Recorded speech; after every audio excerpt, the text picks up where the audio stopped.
Scott Callahan from the Aesthetic Dish, and today I have a really special episode for you. This is our next episode, episode 7, Med Spa Sex 101, and I searched the United States for the best experts in sexual wellness and regenerative aesthetics that I could find to put together a wonderful, lecture where we can talk about what is good and what is not good, and what things work and what don't things work.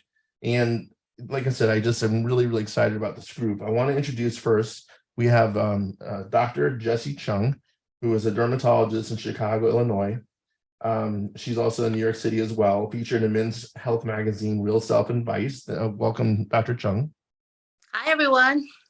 Hello. Next, we have Dr. John Leonardo, who's an aesthetic physician, an anesthesiologist as well, right? Correct. From Toronto in New York City, who is an expert in sexual health and anti-aging. Welcome, Dr. Leonardo. Thanks for having me. Next, we have Dr. Tsay from Tustin, California, who is an ER and an aesthetic MD. He is known as a pedio thread expert. He's seen on Netflix Bling Empire, and he's also an Allergan top 1% injector and a good friend of mine. Welcome, Dr. Tsay. Thanks for having me. And finally, one of the biggest experts in the United States, I'm really excited to have her, is Dr. Kimberly Evans, who is an OBGYN from Sugarland, Texas, who is an expert in sexual aesthetic and wellness and is a cosmetic gynecologist.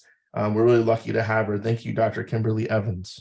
Oh, it is my pleasure to be amongst the experts that are out there. So Great. all applause go to you guys too. Well, thank you for joining. So what I wanted to start with is, sex is so taboo and it's so mysterious and no one wants to talk about it. But what we know is that sex is a very big part of health in our patient's life. And we know that when it comes to our patients, a lot of patients are just nervous to talk about sex sometimes, and they just don't know who to turn to. And, with aesthetic physicians, sometimes we're usually the therapist, we're the provider, we're everything. And so I started looking at some stuff and I said, God, where to begin with this? But some interesting stuff that I found is, number one, is that 25% of Americans are essentially not having sex.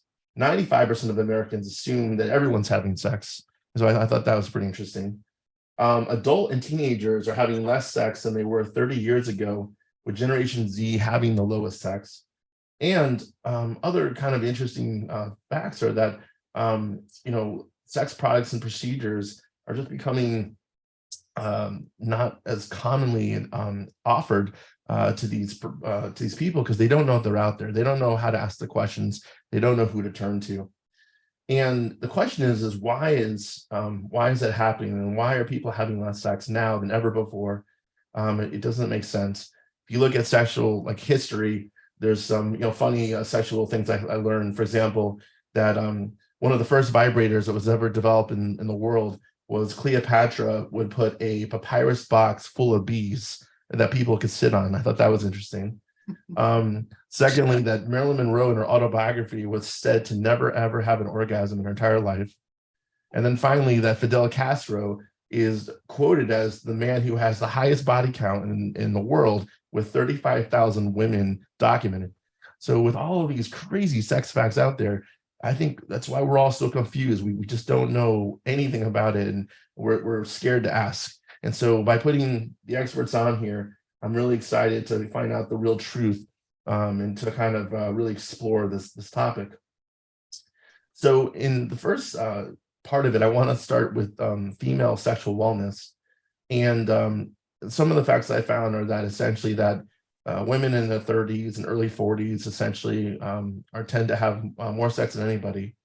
And they're women, when they come into their providers, are looking for procedures, and they just don't know what to ask for. So I want to start first with Dr. Evans. And Dr. Evans, I see in the internet, and it commonly asked, is that people are really interested in vaginal tightening. Can you tell me a little bit about vaginal tightening, and can you tell me what kind of procedures would do vaginal tightening on a patient? Absolutely. Again, thank you so much for having me here today. So you mentioned like so much. I'm like, wow.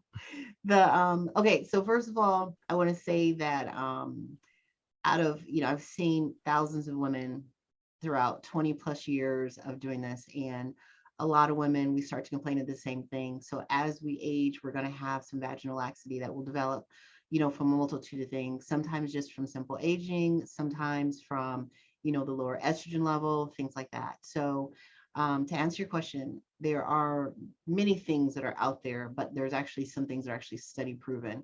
So one of my favorites, I mean, certainly there's lasers, there's things that can help tighten the muscle. If we're mainly focused on the tissue, most of the things that are known out there are considered the lasers as well as the radiofrequency therapy. Those are pretty much the most common ones. There is a difference between the two of them, and I have a preference based on the differences of them. But a lot of people there are familiar with like the Cyton and amongst other ones. But my favorite is actually the MFEM 360. That's one of the newest BTL devices. What that does is the radio frequency acts on the tissue. It helps increase blood flow, as well as which will then also in turn help increase the nerve stimulation, so that you not only get the tightening of the vagina, but you actually get more sensation. It also helps with urinary incontinence. So to me, it does so much things and it has no downtime. So that's one of the reasons why, using something like that is my particular favorite. So when I have a choice, to pick the devices, I like to use whatever I would use on myself. So that was one of the things that really helped make my decision. Like, I think this is the best technology that's out there for that. Dr. Chung, can you tell me about the O shot? This is another very popular thing out there. Yeah, the O shot is actually pretty popular in my office. So the classic O shot is a combination of PRP, basically rich plasma that we draw from your own body, your own blood.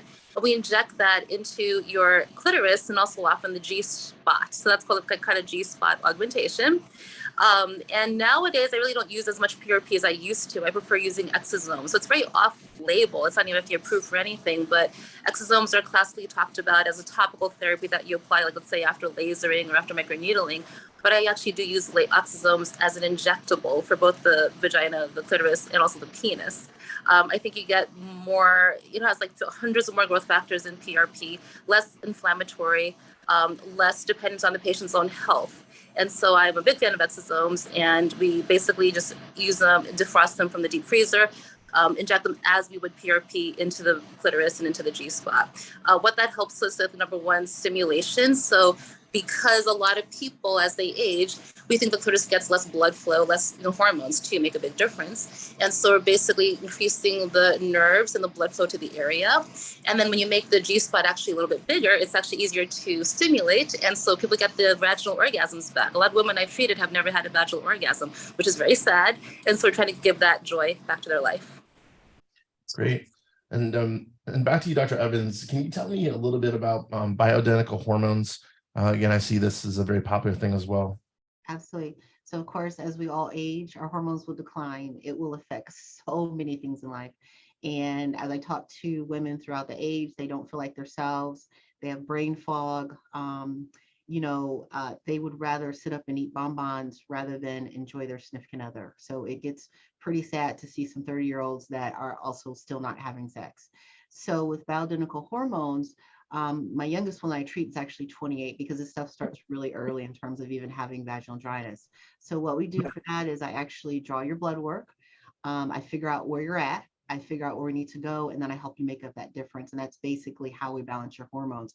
So you can have a 45-year-old person who is premenopausal that may not need estrogen just yet, versus that same person, if they were in menopause, they may actually be a good candidate for estrogen at that time. And back to Dr. Chung, what do you do in situations where, because it seems like it's something I found very common, but when women essentially are overusing vibrators and essentially they have not the ability to stimulate to a full orgasm or to have sensation anymore, what kind of treatments would help that? So we actually see this more in our men than our women. Men tend to masturbate a little bit more often than females. We don't know why, but I don't know. We hear about they're used to using their tools versus having their partners, and so they can't really orgasm without doing it their own way with their toys. And so we kind of have to say, okay, we have to kind of re-educate, work on the nerves again, kind of get you, resensitized to what, your partner perhaps. So it's education, and also telling them, we like the toys. I mean, it's great if you can have an orgasm no matter what, but we say, okay, number one, see if you can stop using it as often. Number two, if your partner doesn't mind, you can use the toy at the same time as when you're getting penetrated with your partner. It's a lot of education. So, I have a lot of men who, I have like some of my young guys, they're masturbating 6 times a day. I'm like, how do you do any work? But it takes them like 5 minutes.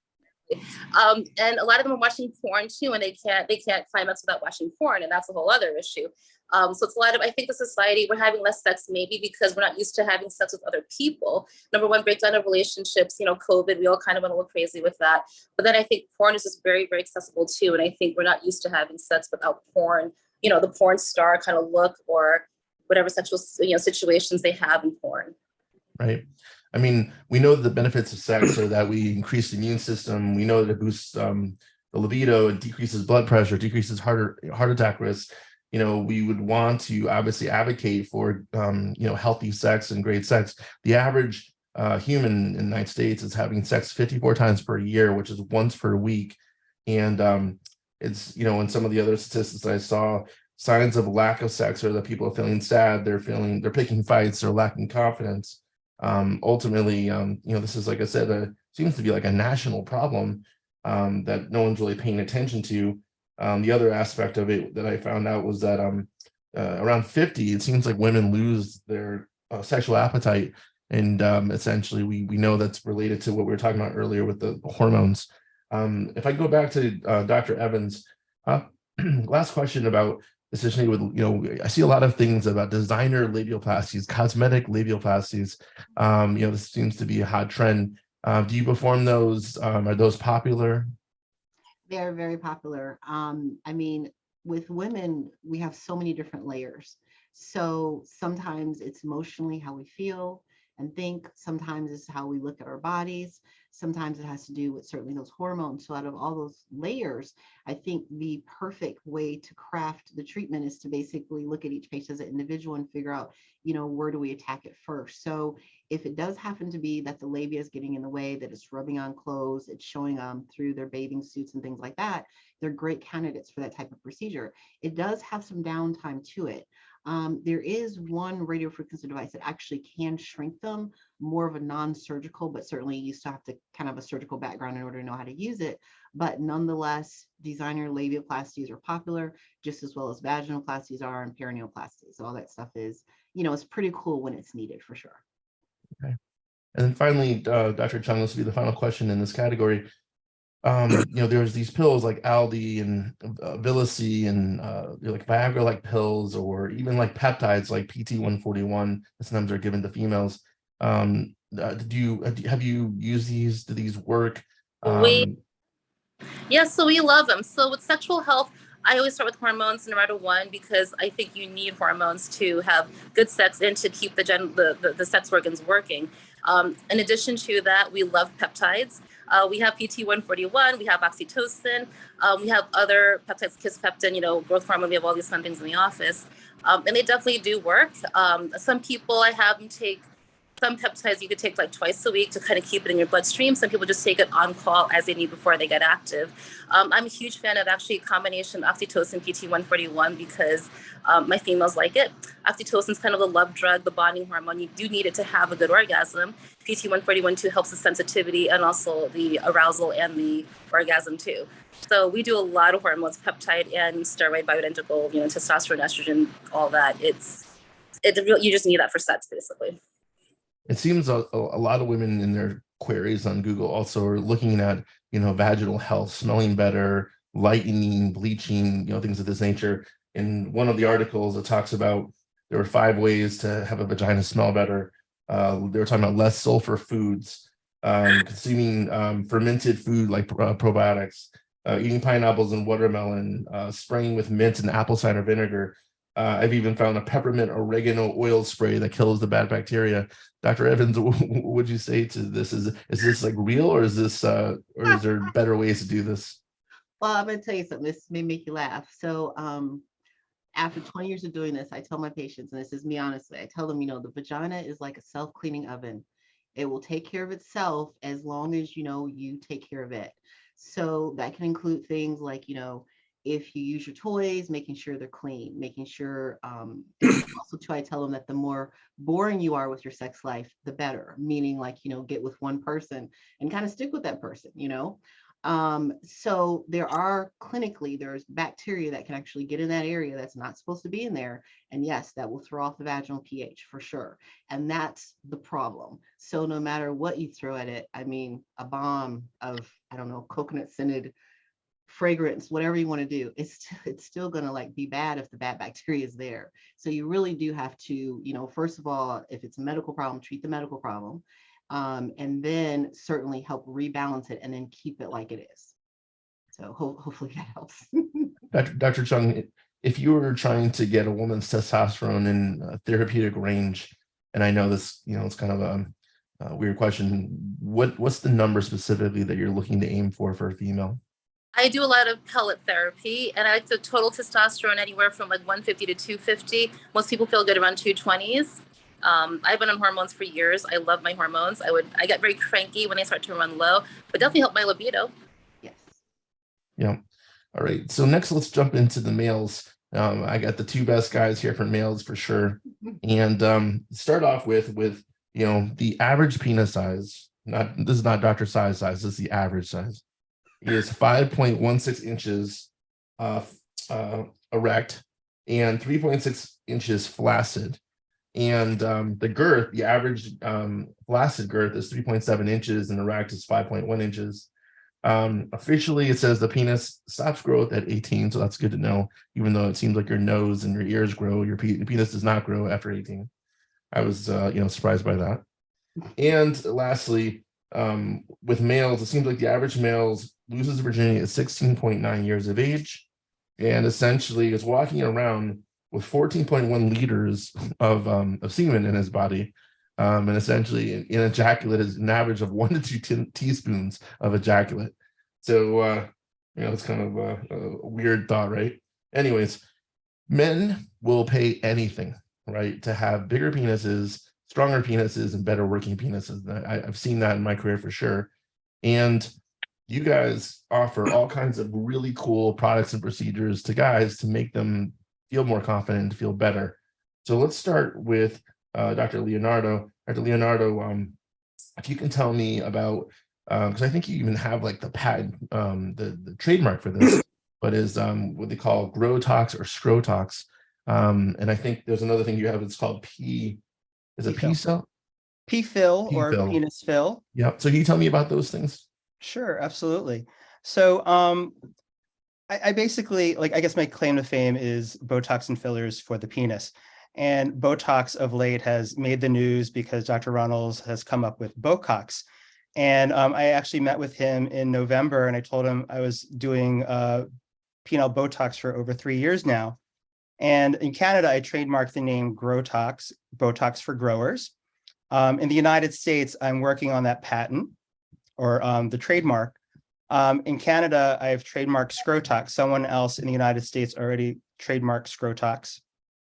He's actually after my Grotox trademark as well, but the patent office is going to decide upon that. And then P-fill is a non-surgical penile augmentation procedure.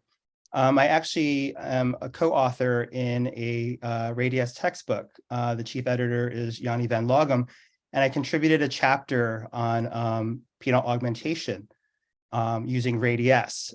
Since then, my technique and filler of choice has changed. I'm using a blend now, and that's what I'm calling my P-fill, I guess, secret sauce or so. Dr. Leonard, what does Botox do in the penis in terms of the actual shaft of the penis? I mean, what effect does that I mean, I think most people out there would think, okay, Botox paralyzes a muscle. Does that mean it's not going to make my penis not work anymore? What exactly does it do? All right. So Botox is a neurotoxin, neuromodulator. It relaxes muscle. Okay, so when you inject Botox into the penis, you're going to relax certain muscles. So if you inject it intracavernosally, there's smooth muscle there. So it's going to relax that. Okay, therefore, you're creating a low pressure system in the corpus cavernosum. That means blood flowing upstream is going to flow a lot quicker downstream. All right, and there have been studies to show increased blood velocity, therefore better erections. So I knew about studies for erectile dysfunction a few years ago, but I think I was the first one to really do it for the indication of shrinkage. All right, so not too many people are aware that the average erect male penis is 5.1 inches. They think it's a lot bigger because what most men see are pretty much the porn stars, right? That are 8 inches, 10 inches, and they're specifically selected because of their size. And what they see are other guys in the locker room situation. And there are growers, there are showers. Okay, so the growers feel very self-conscious, and it actually affects their self-worth. And studies have shown that guys are actually more self-conscious around other guys than they are with their sexual partners. So they're comfortable with, their sexual partners because they see them in their erect state. But in public, when you've got shrinkage going on, you're being judged on that size, not knowing that it can be average or even larger than average. All right, so penile Botox helps address shrinkage so that the penis is longer in the flaccid state. Another benefit to penile Botox is that it can actually improve endurance as well. Great. And I'll turn this to Dr. Tsay. Dr. Tsay, again, the Priapus procedure or the P shot, which has become popular with Dr. Charles Runnels, who developed these in early years. Is this a procedure that you perform at your practice? Does this work? What is it? Is this similar to what Dr. Leonardo was talking about? Yeah, we do some P shots, but and then I think the trend is kind of what Dr. Jessie Cheung said, and it's off label, but what I'm hearing and through the news, and a lot of people are doing instead of PRP, it's more exosomes. I think you get a lot more growth factors, a lot more efficacy with the exosomes versus just straight PRP. And with PRP, it really depends because a lot of the guys that really want the P shot, they may be 65, a little bit older, and the quality of their platelets may not be that good. So you're going to get a variable effect with the PRP versus if you use exosomes, you're definitely getting really quality growth factors and things like that. So, and then of course, I do quite a bit of like male augmentation as well, using fillers and as well a fat transfer also. And I use HA products, hyaluronic acid, which is the same fillers that people use in, the cheeks or in the face, and also use it to enhance the glands. Interesting usage. I'm not sure, Dr. Leonardo, if you use this, but people who had, but HA fillers in the glands is actually studied to be proven for people that have premature ejaculation. So it's actually, I see quite a bit of that as well for people that have that issue, and putting the HA, hyaluronic acid fill in the glands, does decrease the sensitivity and also enhances the result in the glands. Yeah, I do that as well, a treatment for premature ejaculation. Do you guys find that when you're doing male enhancement procedures and you're filling it with, let's say if you're doing PRP or exosomes, which essentially resorbs, versus filler, which is maybe lasting longer, is the filler like the needed it's the needed part to make it really last and make it work, or can you just use just PRP or exosomes and not have to use filler at all? I'll put that to you, Dr. Leonardo. I think it's two separate questions. I think for sure if you want a substantial girth, you're not going to get that with just the PRP exosomes. You really need the product. You need filler. You need some sort of substance underneath the skin of the shaft to really make it bigger. So in terms of P-shot and size gain, I've been seeing a growth of about maybe 10 to 20% starting dimensions. And there are about 4 categories of guys where there might be failure in terms of enlargement. One of them is they've already got great erections, right? So the younger guys are already maximally perfused versus the 40-year-olds, the 50-year-olds that have some ED, right? You fix their ED, they've got bigger penises, okay? Next category of guys, a lot of times they don't take their before and after measurements, and you see themselves, you see yourself every single day and you don't notice the day-to-day changes. And a lot of times there is growth, but they don't recognize it. Third category of guys, it's, it doesn't work all the time. PRP is biostimulation, so it's really not going to work every single time for every single patient. All right. And then doing their exercises. All right. You need that pump and cylinder to really expand the chambers.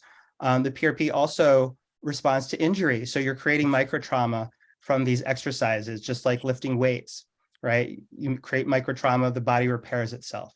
So that's how I'm seeing size gains with the P shot. So it's good for that, but in terms of overall girth, there's an endpoint. There's a limit to it, and that's where the role of fillers comes in, where you can plump it to the patient's satisfaction or budget, whichever comes first. And so, welcome, Dr. Gael. I know you just joined us. Can you tell Hi, us? everyone. Can you tell us a little bit about shock therapy and do you know an ultrasound or shock therapy? Is that something that you use with your patients?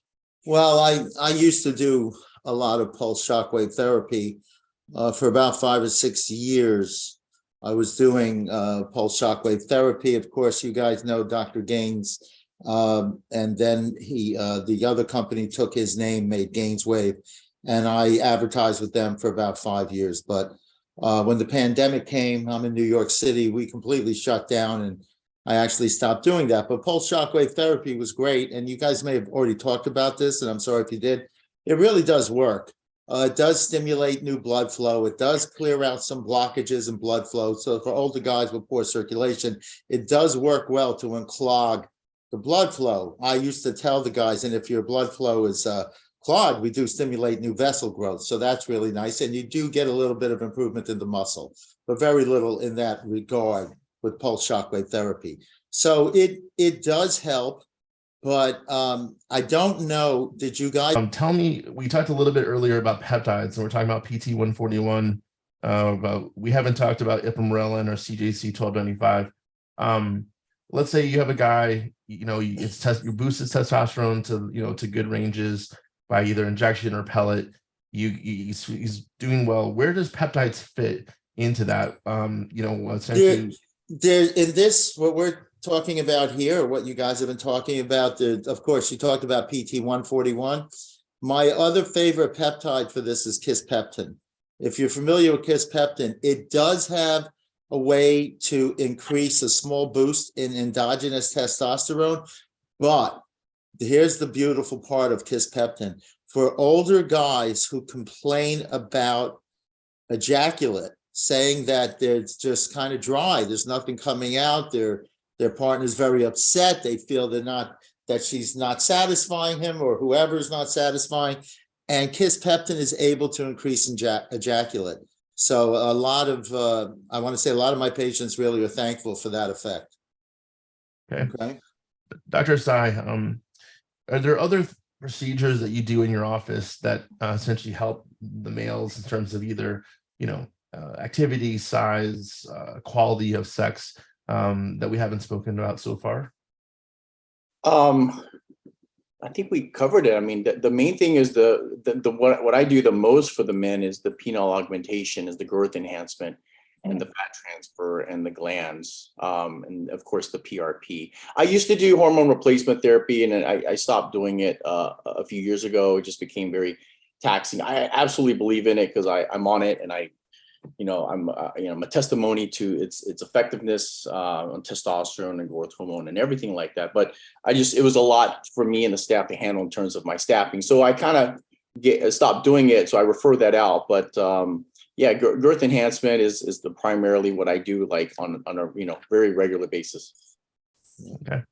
Dr. Cheung, do you use laser treatments for the penis as well? Yes, so I like shockwave therapy a lot too, but we actually have an ND YAG laser that has a very cool pulse wave, pulse duration, how we do it. So it's something called photobiomodulation. we're actually heating it up to get more blood vessels, regeneration of that, and nerves, we think, stimulating the stem cells and the hibernating the vessels. And we're actually seeing very nice results for erectile function for the men. And EMSELLA therapy. So EMSELLA came out initially for females for pelvic floor function, urinary incontinence, but actually works on men too. So we have men who notice better control of their ejaculations. We also use it for the backside, for the anus, for some of my patients. So just more sphincter control. Wow. It's almost like a twofold answer. The one thing is I definitely think the young people, they probably need to disconnect a little bit more. So too much time on social media, too much time, not having that personal interaction. I think that has a huge impact on their social skills and their ability to, really want to communicate and, get with another person on that level. The other thing that can help us certainly too, the flip side of that is definitely with education. So definitely educating them about the proper things. So as most providers, putting the word out there, they're saying, hey, just like the podcast that we're doing now, hey, these are things that are out there that can actually really help you. You just really have to find the right provider that can provide the service. And then the last thing certainly is actually educating the provider. So I do a lot of that and being able to teach them like, hey, these are the things that are out there. No, you do not have to reach for just the standards when it comes to treating people for sexual dysfunction. There's a whole world out there with bioidentical hormone therapy, the peptide therapy that all you guys are using, the EMSELLA, that Dr. Cheung talked about. All these things can really be combined to give a higher, better effect to really what's out there. And, having the knowledge that we all have to be able to combine these things for that perfect patient, that's what really makes a huge difference in making someone happy and having effective therapy. So education, education, education, and certainly focusing on the right things. Dr. Leonardo, with, again, the population out there having higher levels of anxiety, depression, COVID, distractions, a lot of these people are on pills or on psych medications or on other medications. What kind of medications or things that are people taking would affect them in terms of their sexual wellness? What should they not be on, or what we should be looking for as problems, or that we should be possibly even removing so that they can have the best sex life that they can have? Well, it's all about general health. A lot of patients are on antihypertensives, cholesterol lowering medications, all that affect performance, right? So in an ideal world, you won't need those medications, but the patients need them until they are ready to come off of them. And I think just improving general health is going to help, in terms of diet and exercise. What is the percentage of population of your patients in terms of male versus female? And what do you find to treat easier, female or male wellness? 80% female, 20% male, and by far the females are easier to treat. And they're easier to treat because just by driving their testosterone, essentially it will increase their libido, or is it because of the fact that No, I don't. easier solution? I don't have any real complaints from the females about that. It's when it comes, that's total population. If you were to ask of, let's say, sexual wellness or dysfunction, then it would be the reverse. In fact, it would be 90% male. Maybe even 100%. In fact, I don't have any females that have ever complained to me about any of that. It's all male. And that's probably because I started out so many years ago doing peptides and pulse shockwave therapy. And most of my patients came from the Gainswave website. And that's probably why it was 100% male. And that's it. Dr. Cheung, if you had just one or two things to offer, say males for sexual wellness to help immediately improve them and make them stronger, better stamina, better at sex, what would be those two things? Hormone therapy, hands down. It's going to help everything, your quality of life, how you feel, how to deal with anxiety and stress, your mood, your libido. It's going to help the health of your penis, the blood vessels, the nerves. Once that's done, we talk about, is it cosmetic, or is it more of a functional issue, an aesthetic issue? If you're lacking the confidence because of size, we fill you up, or we do a P-shot. If it's more a question of function, looking into their medical history. Okay, how's the blood pressure, how's the cholesterol, all that. And then whether we do P-shot or shockwave or laser them, something in that category. Dr. Tsay, a while back, I think you even had or maybe even sold a product that essentially could lighten coloration around the areola and around the vagina. And this was like a lightening essentially compound that worked extremely well. And you had pictures and before and afters. Can you describe that? And what is that? Do you still use that? Is that something that patients are asking for? Yeah, we do we started doing what's called anal bleaching, right? So it's basically a chemical peel treatment. And I didn't think I was gonna, just put it out there, put it on my website, started offering it. And then somehow our SEO just blew up. We were the first page of Google search for anal bleaching, and we just get phone calls, and we're like, wow, that's interesting. And I didn't even pay anybody, it just organically happened. And then we're like, well, let's expand that. People want their anus lighten, let's do the vagina. And then from that, we call it the Pink Panther. So we got a Pink Panther system. And then it's like, okay, well, where else can we bleach? We can bleach the underarm, we can bleach the areola. And so we have our cherry blossom for the areola, we can make that bright pink. And so we've got this skin treatment now, and then even blew up even more during COVID. And anal bleaching was going nuts. Like everybody was looking at the buttholes during COVID. I don't know what it was, but that was just like crazy during the COVID time. And, everybody was at home, like watching porn and looking at their a-holes. So go figure. It's plenty of demand out there if you guys want to tap into that line of work. So Dr. Leonardo, I went through a list of the cities in the United States that have the most unprotected sexual activity. Can you guess a few of the cities that essentially would be on that list? Unprotected sex. Okay. Birmingham, Alabama. Okay. I don't know. Name one more city. Vegas. Vegas is number one. Oh, wow. Okay. Yeah. Didn't even think of that. Now, TJ, why don't you guess number two, since there's the hint. What's the question? The question was these are the cities that have the most unprotected sexual activity in the United States. And number two on the list is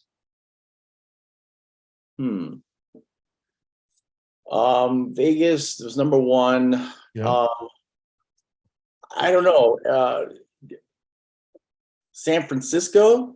Yeah, it's Orange County, California. Ooh, it's right hometown. My hometown. Wow, right here. Yeah. Wow. Number three on the list is Hollywood, Florida. Four is a weird one, Providence, Rhode Island. I wouldn't have expected that. Number five is Atlanta, Georgia, your Emory alma mater there. Yep. And then number Both of six is Fort Lauderdale, Florida. And then the only one of Connecticut that's on the list is Bridgeport, Connecticut, which is number 12. I hear the seniors in Florida are very busy, getting busy, unprotected sex. Yes, I hear there's a boom of STDs down there. I have patients having sex in their 70s and 80s. I mean, we have men coming in, they were unable to perform. We put them on hormones or do something to them. And like, they're showing me videos of their wives giving them blowjobs, and they're so happy because they're having sex. It helps the relationship.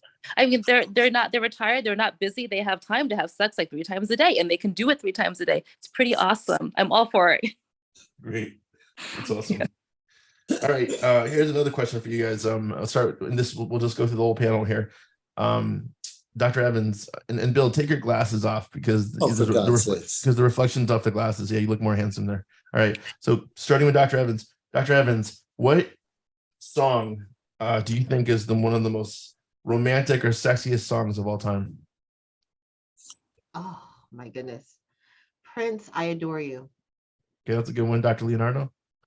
Oh my God, I can't think right now.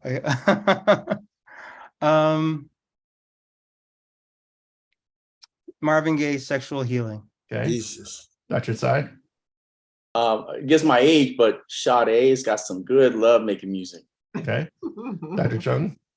Let's get it on. Okay. And Dr. Gael. One of my favorites is called My Neck, My Back. I can't go any further than that. That's my favorite. Yep, that's a good one. Okay. They worry about if the treatment is FDA approved. And I think it's important to know, as we're all experts and providers, that even if some of the therapy is not FDA approved, realize that the FDA doesn't regulate the practice of medicine. So literally, just like we prescribe ibuprofen for painful periods, it's not necessarily FDA approved for that, but because we believe that this is the right treatment for this patient, that's the reason why it's safe to give to them. So I think there's enough studies that are out there to justify our therapies, and we're seeing the results. It's just that certainly with a lot of the scientific data and studies and things like that, it takes a lot longer to run those studies. So in essence, we're basically like ahead of the time. Talk about anuses at all? Because that is a sexual organ, or is Sure. that just TJ, Sure, TJ does. Sure. What do you Oh, what do you want to talk about specifically about it? I mean, just don't forget that people care about that too, either cosmetically and or functionally. I have, plenty of hetero, homo. I have quite a few, just any whatever spectrum that of sex you practice. It's out there. You see it during sex, and you also maybe use it. And we can't forget about that. It's funny because TJ, you talked about anal bleaching. So we actually have anal rejuvenation, and there's a colorectal surgeon in LA who's trying to trademark that, and I am the last one standing because I've been using it for like over 6-7 years. It's on my website, and he can't get a trademark on it because I'm standing, I'm not going to fall. My husband's actually a trademark lawyer, so it's actually easy. So if you need help, John, I can help you with that. Okay. But, right? It's kind of hilarious. He wants to trademark anal rejuvenation, which is an umbrella term. He does surgery. I don't do surgery. But we lighten it, we tighten it, we help the sphincter function, the sensitivity with whatever lasers, or we do a couple different things to it. But it's interesting because people care about. We Botox the anus too. If you can make it easy for penetration and stuff. So there's things you can do to help with that area. Basically, don't forget about it. I have a small fraction of clients who are gay porn stars and have actually done microneedling radiofrequency with topical exosomes in that area for rejuvenation. And believe it or not, it works. They tell me on day 4 it's the best after the laser. It's interesting. Day 4 sex is the most, best. Yeah. Laser. When I'm gonna throw a question now, and this will go to Dr. Leonardo and Dr. Tsay, and you guys can answer it, together, okay? The question goes like this, because we didn't really talk about it specifically. In terms of male erectile dysfunction medications, such as Viagra, Cialis, Levitra, even things like in injections like Caverject, what do you find is the most useful for your patients? What combinations seem to work best for your patients? I'll let Dr. Leonardo go because I don't really I don't prescribe a whole lot, so I don't have a lot of experience with that. Yeah, so I don't prescribe a whole lot either, particularly when they come in for procedures, but I will prescribe a daily compounded tadalafil low dose, 3 milligrams. And a lot of times just taking it in the evening just helps perfuse the penis overnight. And that's part of health, really oxygenating the tissue. Even though it's not therapeutic and meant to have erections, but sometimes they have improved erections and perform on the spot because they're on that constantly. So that's a good treatment. And then, we can increase the dose. And then eventually, if they have really severe erectile dysfunction, then I'll prescribe Trimix. I'll educate them how to use it, and they'll have great, meaningful sex. Yeah. And same question to Dr. Evans and Dr. Cheung. You go first. Or... Oh, no, you go first, honey. I'm thinking about. So I'm a huge fan of low dose Cialis, tadalafil. We have compounded versions, sublingual, so you don't get the headaches or you feel less of side effects. Daily dose. It's all about perfusion. I love nitric oxide supplements too. We think people don't get enough oxygen to their tissue. We have a lot of compounds of Viagra, Cialis with oxytocin or apomorphine. These are other chemicals that help with the erections cascade, whether in the brain and the nerves. So those are for guys who are resistant to regular Cialis or Viagra. The compounds are pretty fun because we can actually lower the dose and have other therapeutic effects with the addition of oxytocin, apomorphine. There may be some other ones coming out in the market, well, from the pharmacies that they make, but those are our favorites. Dr. Evans? I would go with whatever Dr. Cheung just said. Very good. Very good. There's one thing everyone should know about Trimix. If you do prescribe Trimix, you have to tell the clients about liquid ephedrine, and that will reverse it, because that's a lifesaver for some of the clients. And I'll tell them that go get the nasal spray And if you're in trouble, and it happens a lot, you can inject a little bit of ephedrine and it will bring you right down.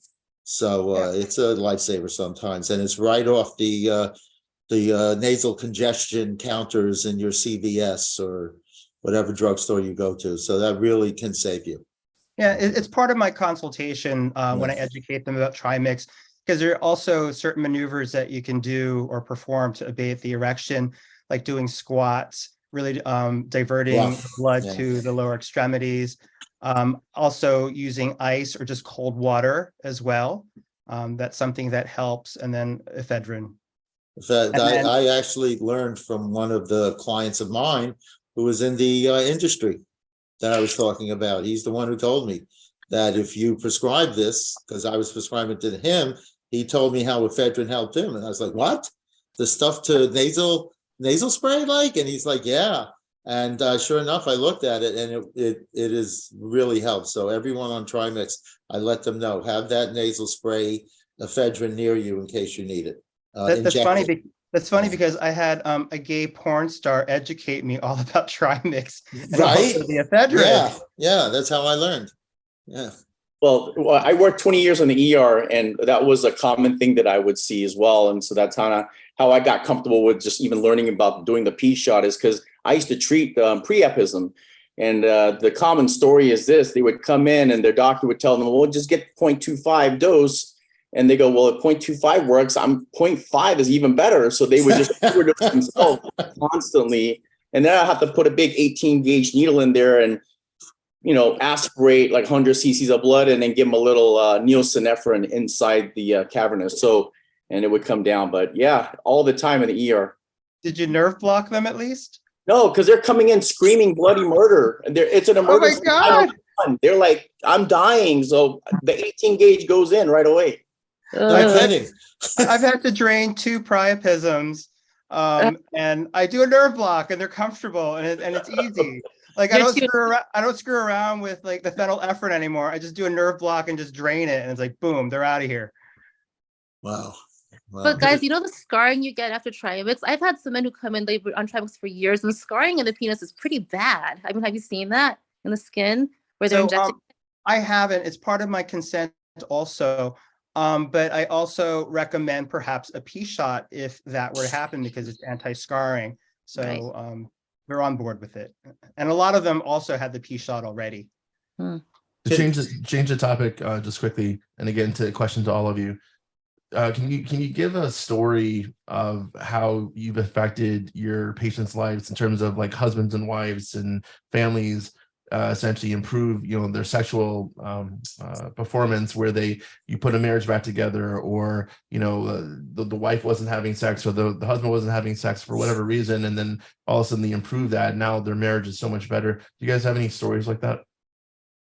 No. Absolutely. Like I've had like this couple, they're from Buffalo, and they're in their 70s, and I did a P shot and O shot on them, and then they would chime back in. They're like, we feel like teenagers all over again. Thank you. And, and it's wonderful. And then I had this other guy, he is like in his younger 30s or maybe older 20s. At first, like, he got a P shot, and then he had a girlfriend. And then he came back for his second P shot, and he was engaged. Then he came back, and then he was married. And then he came back, and then he had a child. And it's like, it's all because of this down here. So it's good stuff. Anybody else? I've had the opposite, where I think I caused a couple of divorces because one guy was so happy. He said, I'm not going home to my wife. I'm going to try someone else. Oh, wow. PJ? So that's, yeah.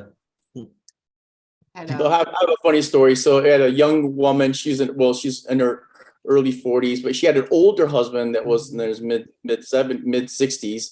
And she said, my husband, he's older. He probably needs some hormones. So we pelleted him, put him on hormones. We did what she wanted. And then a month or two later, she calls back and she's angry. She's really upset. She's like, what did you do to my husband? Like, we did what you wanted. Put him on hormones. Why? What's wrong? He's got 3 girlfriends. He to get a divorce. And he bought his 3rd girlfriend a house. So I kind of messed that one up. Yeah. Dr. I thought he Evans? was 18 again. Oh, I just have like the general, we've actually helped save a lot of marriages, which are really good. We actually help bring people together by helping balance their hormones. There's tons of people that I meet where there's a mismatch in, one person may want sex more than the other person. And that can cause some discord in relationships. In addition to, I have a lot of ladies who actually have very painful intercourse because they're not using hormonal therapy. So being able to change the hormones, I was just talking to someone today who was just like, hey, we can finally have intercourse again, and it doesn't feel like I'm hurting her. So that's huge changes with relationships and bringing couples together. So again, Scott Callahan from the Aesthetic Dish. It's been amazing to hear all of your answers and to hear all these topics discussed.